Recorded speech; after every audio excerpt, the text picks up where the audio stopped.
our channel. Gua di sini Mr. Diamond dan Ogi Geza, Fashion Indonesia.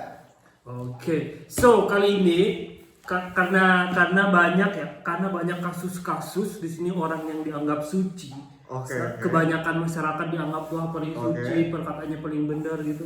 Nah, pencabulan di pesantren atau tempat belajar yang Mas Beci itu yang lagi Masalah? Mas Beci namanya.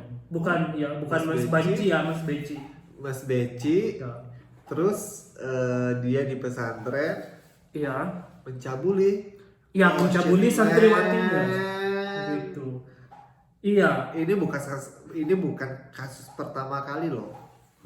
Di tempat-tempat seperti itu terjadinya pelecehan seksual baik wanita ataupun pria. Iya. Ya nggak sih? Iya, benar banget. Ini menurut saya sangat merugikan ya.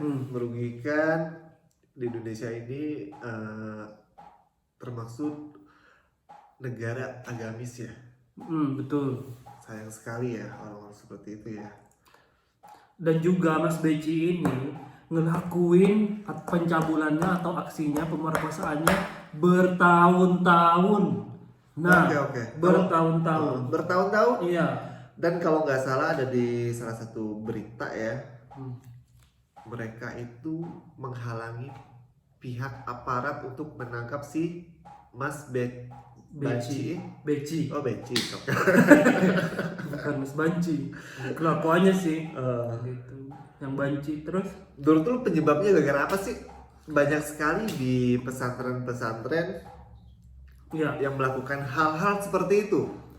Nah, kalau menurut gue ya penyebabnya ada beberapa hal nih, hal. Yang pertama, mindset masyarakat, kebanyakan masyarakat luas itu menganggap bahwa orang-orang yang berlabel, yang bertitle agama seperti kiai, ustadz ataupun ulama ataupun siapa aja, itu mereka apa yang dilakukan itu bagus, dicontoh apa yang dikatakan paling benar atau paling suci. Sebenarnya enggak guys, sebenarnya enggak. Itu jadi gak semuanya harus digituin gitu. Jadi berlebihan nih untuk menghormati yang berlabel agama itu berlebihan gitu.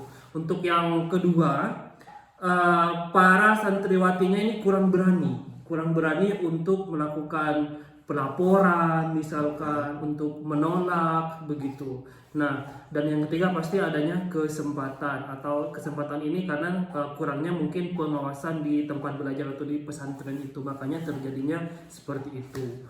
Nah, yang perlu diinikan sih harus dirubah mindset masyarakat bahwa yang berlabel agama bertitel ustadz, kiai dan sebagainya itu gak semuanya suci guys. Kalau misalkan banyak orang-orang yang berteriak, wow ada penistaan agama, tapi kelakuannya nista gitu. Kalau lu gimana tuh? Jangan menurut gue ya.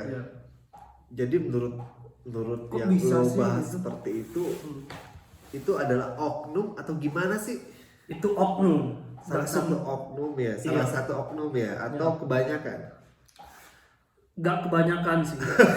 Kalau kebanyakan gak kebanyakan itu ada beberapa, nggak cuma salah satu aja. Ya, itu mungkin yang ngelakuin itu terlalu banyak nonton bokep kali ya.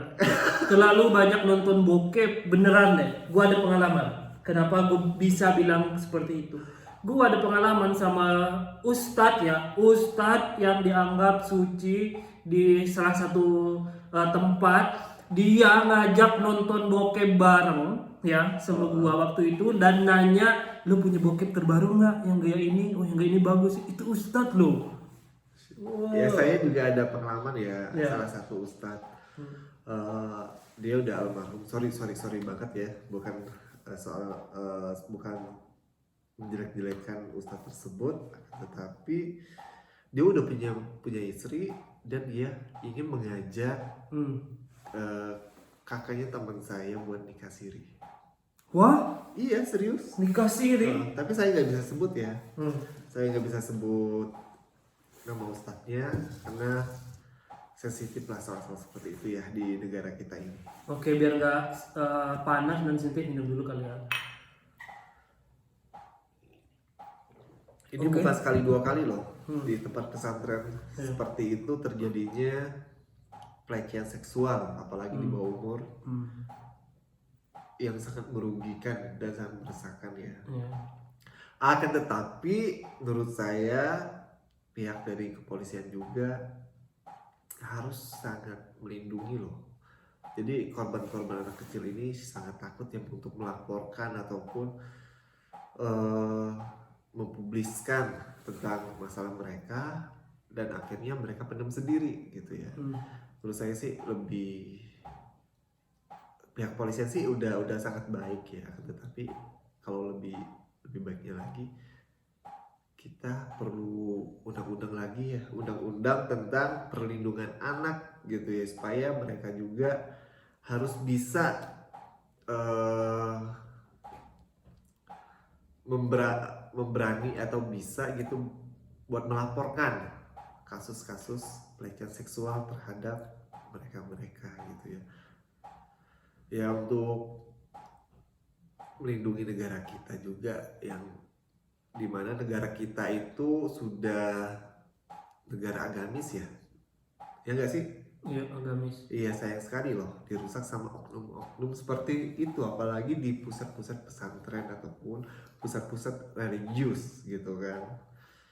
Pusat-pusat yang dianggap tempat suci, tempat belajar, orang tua menganggap anaknya pasti menjadi lebih baik, menjadi soleh dan solehah ya. Iya.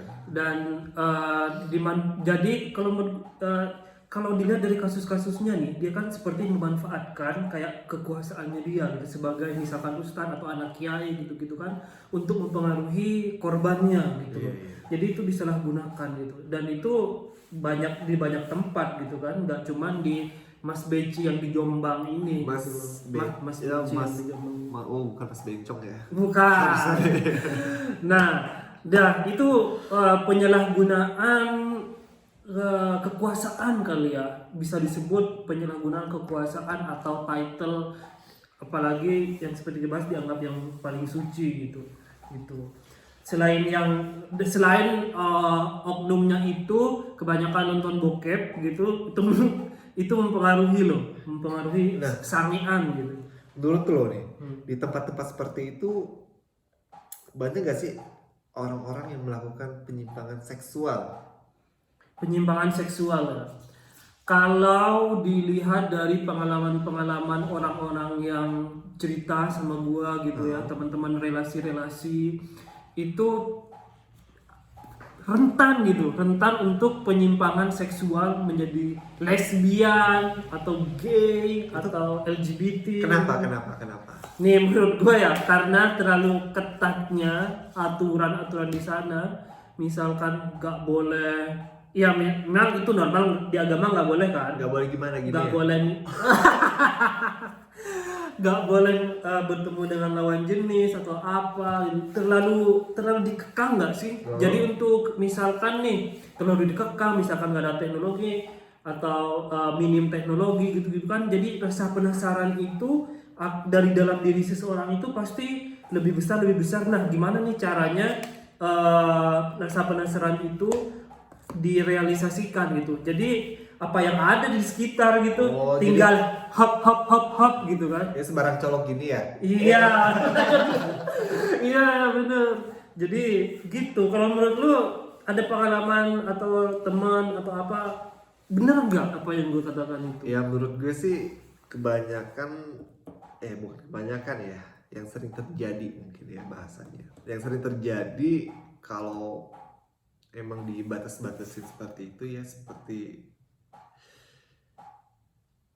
itu adalah tempat tempat terjadinya juga loh, bisa terjadinya juga timbulnya kaum LGBT karena penasaran tersebut, karena dia tidak bisa mengeksplor gitu dirinya ya.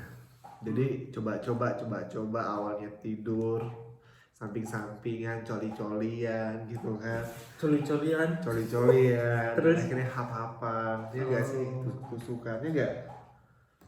menurut begitu sepertinya sangat rentan sekali. Saya rentan ya. Rentan banget.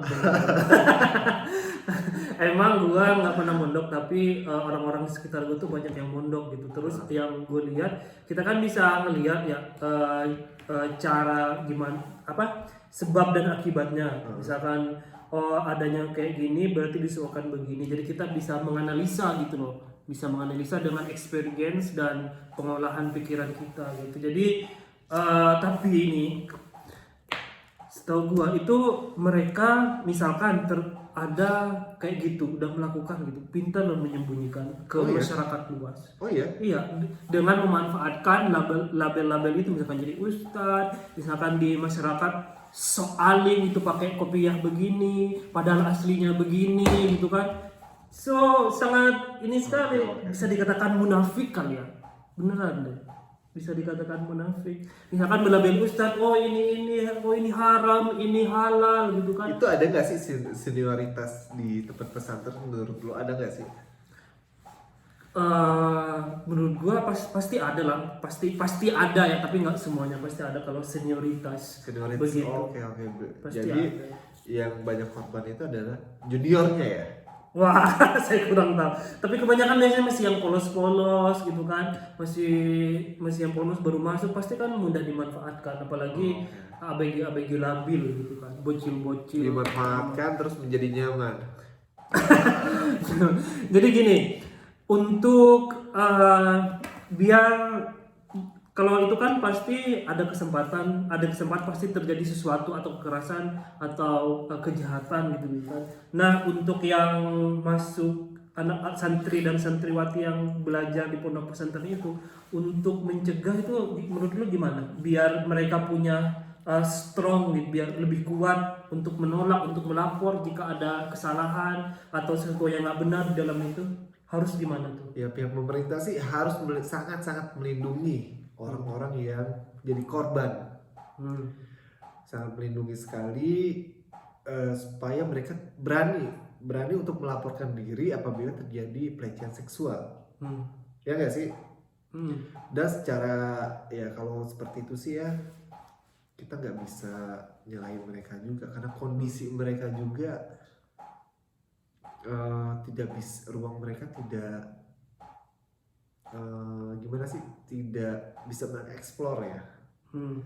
Jadi walaupun mereka mempunyai pengetahuan kalau itu dosa ataupun itu haram, tapi ya mungkin imannya kuat tapi imbronnya nggak kuat ya. Itu kan imbronnya kuat kan, ya nggak sih? Betul. Belum tentu imbronnya kuat gitu. Oke, dan lo bilang kan tadi harus berani melapor, sedangkan di sini untuk misalkan pondok pesantrennya jauh dari tempat polisi atau pelaporan. Nah, di sini butuh namanya wadah pelaporan yang lebih mudah dijangkau gitu loh. Kalau misalkan ada korban pelecehan seksual ataupun kriminal gitu kan. Seperti misalkan yang di Amerika 911. Oke. Nah, kalau di Indonesia ada belum sih kayak gitu? Nggak tahu sih, saya nggak ngerti soal itu.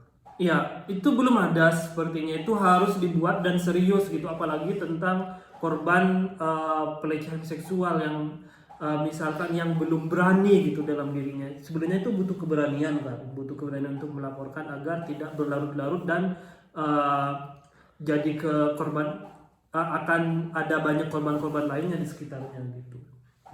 Jadi mudah dijangkau seperti 911. Mungkin kalau di Indonesia bisa, kalau di Amerika kan 911, mungkin di Indonesia 111 kali ya. Menurut saya juga itu dipersulit sama dengan saksi ya di kita ya, kan itu kan harus saksinya kuat banget, sedangkan pelecehan seksual itu kan terkadang tidak mempunyai saksi itu kan. Jadi mereka bisa melakukan lolos hukum ya. Ya nggak sih? Ya. Bisa aja untuk predatornya ini, predator seks ini atau pelakunya ini, seperti Mas BC ini misalkan menyanggah, wah ini kan suka gitu kan. Iya, bisa jadi. Nah, dari korban itu kalau menurut gua ya harus ada perlawanan. Harus ada perlawanan meskipun itu susah ya. Meskipun itu ada keberanian di dalam dirinya untuk melawan. Nah, kalau ada perlawanan kan pasti si predator atau pelakunya ini akan melakukan pemaksaan atau kekerasan. Nah, kalau misalkan ada pemaksaan atau kekerasan, misalkan ada yang memar, ada yang luka, itu sebagai bukti. Jadi nggak ada alasan kalau misalkan ada luka atau memar atau apapun, itu sebagai alat bukti, bukan secara suka sama suka. Itu sih salah satu. Tapi kalau mereka udah keenakan gimana? Itu kalau secara paksa kayaknya kurang tahu ya, enak apa enggak. Saya udah dipaksa gitu kan, udah berkali-kali dipaksa dan ngerasa nyaman. Nah itu beda cerita lagi.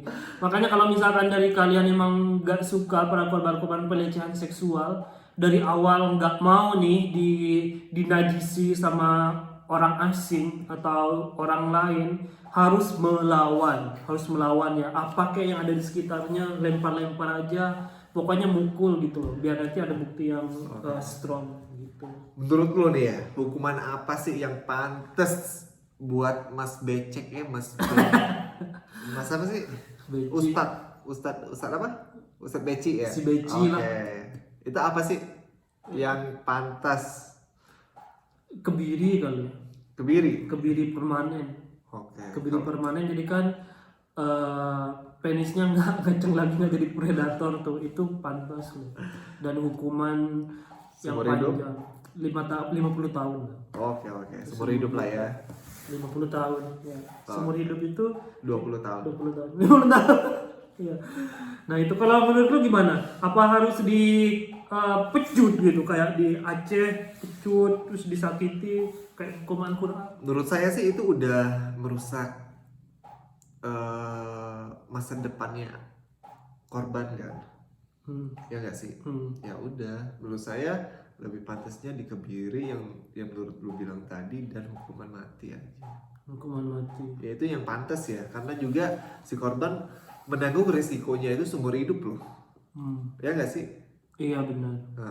Dan merusak citra tempat belajar atau pondok pesantren yang dianggap suci juga sama orang-orang, apalagi orang Indonesia kan memang kebanyakan mematokkan tempat pesantren itu tempat yang bagus nih, masa depan yang cerah buat anak-anaknya. Tapi gue tuh jarang banget loh mendengar berita tentang dari agama non muslim yang melakukan pelecehan seksual di tempat-tempat ibadahnya mereka. Ya, tapi ada loh kasusnya. Ada berita, kurang tahu di mana itu, tapi ada kayak pendeta melakukan pelecehan ke jemaahnya. Tapi nggak terlalu banyak kan? Ya. Nggak kayak. Mungkin karena kebanyakan di sini mayoritas Muslim, jadi mengeksposnya itu yang berbau-bau Islam gitu sih. Oh ya, kita tadi ada awalnya tadi bahas tentang ada juga ulama, ustadz ya. Nah, yang ustadz zaman mana tuh? Menurut lu kenapa sih? Ini agak-agak beda cerita ya. Lu suka nggak sih sama Ustadz Somad? Ustadz Somad, kalau secara manusia gitu, manusia itu nggak ada masalah gitu. Secara manusia nggak ada masalah, fine aja gitu kan. Jadi mungkin caranya yang nggak suka gitu, kurang setuju caranya mereka mengkampanyekan atau berceramah, misalkan membenarkan bom bunuh diri, kemudian kayak menghina agama lain gitu, itu gue kurang suka kalau namanya si Somad itu. Kalau lu gimana? Lu sebelum bahas si Somad nih, lu orang yang religius banget nggak sih, agamis banget nggak sih? Enggak. Gitu. Sih enggak terlalu agamis, akan tetapi saya mempunyai prinsip menghormati setiap makhluk hidup dan sesama manusia. Itu aja sih. Bagi saya sih Tuhan tetap sayang kok sama gue kalau kita saling menyayangi, tidak saling menghujat, tidak merasa diri kita Tuhan dan paling benar. Tidak mengkafirkan orang dengan mudahnya gitu. Iya, benar sekali. Iya, makanya itu gue nggak sukanya begitu. Terus menurut lu sendiri, kenapa sih ada Ustadz Somad itu dilarang untuk masuk ke satu negara mana sih? Singapura ya? Itu kenapa sih? Nah, gue sih setuju sama Singapura ya, setuju banget sama Singapura. Kenapa dia kan udah diumumin nih secara resmi dari pemerintah Singapura bahwa kenapa dia Singapura melarang Ustaz Somad masuk karena ya dia ada suatu ceramahnya ya pada jemaahnya itu kayak mengajak atau membenarkan bom bunuh diri dan juga menghina agama-agama lain gitu. Jadi pasti Singapura atau pemerintahan Singapura khawatir dong, takutnya doktrin-doktrin seperti itu ya dilakukan di Singapura dan orang-orang Singapura kedoktrin atau kemakan sama ceramahannya atau kata-kata si Somad ini gitu. Jadi kan emang ya takutnya seperti itu, mempengaruhi kan itu udah sebagai besar ya, ulama besar gitu. Pasti orang wah ulama besar nih kata-katanya bener nih gitu-gitu kan. Pasti Singapura berantisipasi dong dengan hal-hal tersebut. Sangat disayangkan sekali ya. Iya. Ustadz Somad seorang ulama dari Indonesia gitu kan, dan melakukan seperti hal-hal seperti itu sangat mencoreng, sangat membuat image negara kita menjadi jelek, ya nggak sih? Bener banget. Ya nggak? Iya, orang-orang pasti mikir kan kita punya teman luar negeri. Iya, kita. Oh si Somad sebegini gitu. Bener nggak sih? Bener. Gitu. Kalau menurut lo yang dilakukan Singapura udah tepat nggak? Udah tepat sekali. Oh gitu. Yang saya sayangi sekali itu Ustadz Somadnya sih ya, menjadi image negara kita jadi jelek loh. Ya nggak? Bener. Emang bener. Jadi tanggapan orang-orang itu, oh itu kan yang terkenal misalkan Ustadz Somad kan lumayan terkenal tuh, lumayan terkenal. Jadi kayak ikon Indonesia yang diketahui orang, oh kayak gitu kelakuan orang Indonesia. Nggak membuat negara kita menjadi jelek juga loh. Bisa juga membuat image agama itu jadi jelek. Ya nggak sih? Bener. Iya, jadi image misalkan agama Islam kebanyakan di luar Eropa, di Amerika itu kan, oh Islam teroris itu kayak memperkuat asumsi itu loh. Asumsi itu loh. Gitu. Cukuplah ISIS lah ya. Iya benar, cukuplah ISIS, tapi banyak di sini ada juga yang pro ISIS tau. Gue heran deh, orang-orang yang pro ISIS itu melakukan research atau informasi nggak sih bahwa ISIS itu apa? Itu heran deh itu. Kok ada yang pro gitu, ada yang mendukung gitu, heran. Gimana sih? Mungkin ini kali ya, yaitu ada oknum ustadz yang mengkampanyekan itu, jadi karena ustadz dianggap paling suci, orang-orang pada percaya aja gitu. Makanya menghormati boleh gitu. Kalau gua entah itu ustadz, ulama, pejabat, misalkan pemulung, tukang bakso, menghormati atau menyikapinya sama gitu loh. Kalau ada kan orang-orang yang fanatik banget itu kayak begini, nunduk begini atau dicium kakinya gitu. Oh my god. Shit man. Shit. Tapi lo perkembangan zaman sekarang dari beberapa tahun kemarin ya, sekitar 3 tahun itu masyarakat kita itu udah mulai agak kritis loh soal ISIS. Itu kenapa? Ya karena perkembangan zaman dan pengetahuan mereka itu udah mulai naik daripada sebelum-sebelumnya. Ya nggak sih? Bener. Lo setuju nggak sih? Setuju gue kalau itu. Kenapa? Mungkin kan sekarang gampangnya atau mudahnya, lebih mudah untuk mengakses informasi. Gitu. Jadi untuk orang-orang yang di sana yang ingin ide-idenya atau pikirannya yang ingin sampaikan aja, meskipun yang nonton sedikit kan kita nggak tahu, yang nonton misalkan cuma 10 orang itu menceritakan ke orang-orang lain kan jadi nyebar untuk berita atau edukasi yang positif gitu sih. Kalau lu gimana tuh untuk mencegah agar nggak terjadi doktrinisasi tentang bom bunuh diri atau ISIS atau teroris gitu-gitu? Buat yang pertama buat keluarga ya, kita harus saling menjaga satu sama lain. Siapa teman saudara-saudara kita, keluarga kita gitu ya. Kalau misalkan udah mulai curiga, coba kita batasin dulu untuk mereka bergaul lebih dalam lagi ke orang tersebut. Dan untuk di dunia pendidikan itu harus lebih ekstra hati-hati lagi kita dalam mengawasi mahasiswa-mahasiswi kita ataupun pelajar-pelajar yang lain. Dan kita harus memberi edukasi yang lebih lagi gitu ya soal agama gitu ya. Dan setiap pembelajaran agama juga kita harus lebih upgrade lagi gitu ya, supaya kita terhindar dari doktrinisasi ISIS. Ya nggak sih? Teroris ya. Ya, dan juga harus lebih membuka otaknya dibuka. Jangan dibuntukan oleh satu sumber informasi gitu loh. Cari sumber-sumber informasi yang lain, jangan mensucikan salah satu sumber informasi doang agar pengetahuan kita itu nambah. Oh, mungkin buat informasinya itu bukan hanya satu. Ya, gitu bukan ya. satu sumber, tetapi kita perlu banyak lagi sumber gitu ya. Ya kalau bisa sih 10 lebih lah sumbernya.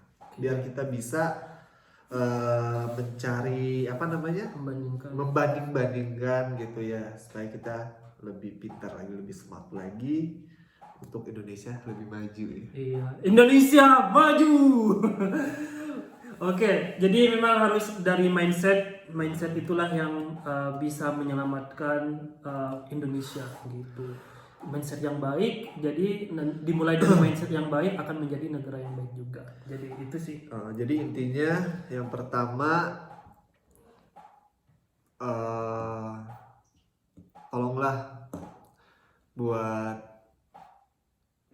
para tempat pesantren ataupun tempat-tempat seperti hal-hal tersebut itu kita awasi lagi. Dan buat pemerintah juga, tolong kita siapkan wadahnya itu lebih kuat lagi. Dan yang ketiga, untuk para tokoh ulama, jangan ya, untuk para tokoh agama jangan memanfaatkan dengan yang tidak baik tentang title-nya yang baik itu. Iya, jadi jangan abuse gitu. Itu tidak hanya merugikan mereka saja, akan tetapi negara dan agama. Ya nggak sih? Agama juga tercoreng gitu. Gara-gara misalkan 1, 2, 3 oknum, semua satu agama itu tercoreng dan satu negara itu tercoreng gara kelakuan para oknum itu. Untuk warga negara Indonesia harus lebih kritis lagi lah ya, supaya kita lebih cerdas dalam membaca situasi. Ya nggak sih? Betul. Dan informasi gitu, jangan mudah terbuai sama satu informasi saja. Iya. Gitu. Terima kasih. Oke, thank you so much untuk hari ini. Oke, jangan lupa di subscribe channel Fashion Indonesia dan Mr. Diamond Entertainment. Well, thank you so much. Jangan lupa subscribe, like, and share. Okay, Bye-bye. bye.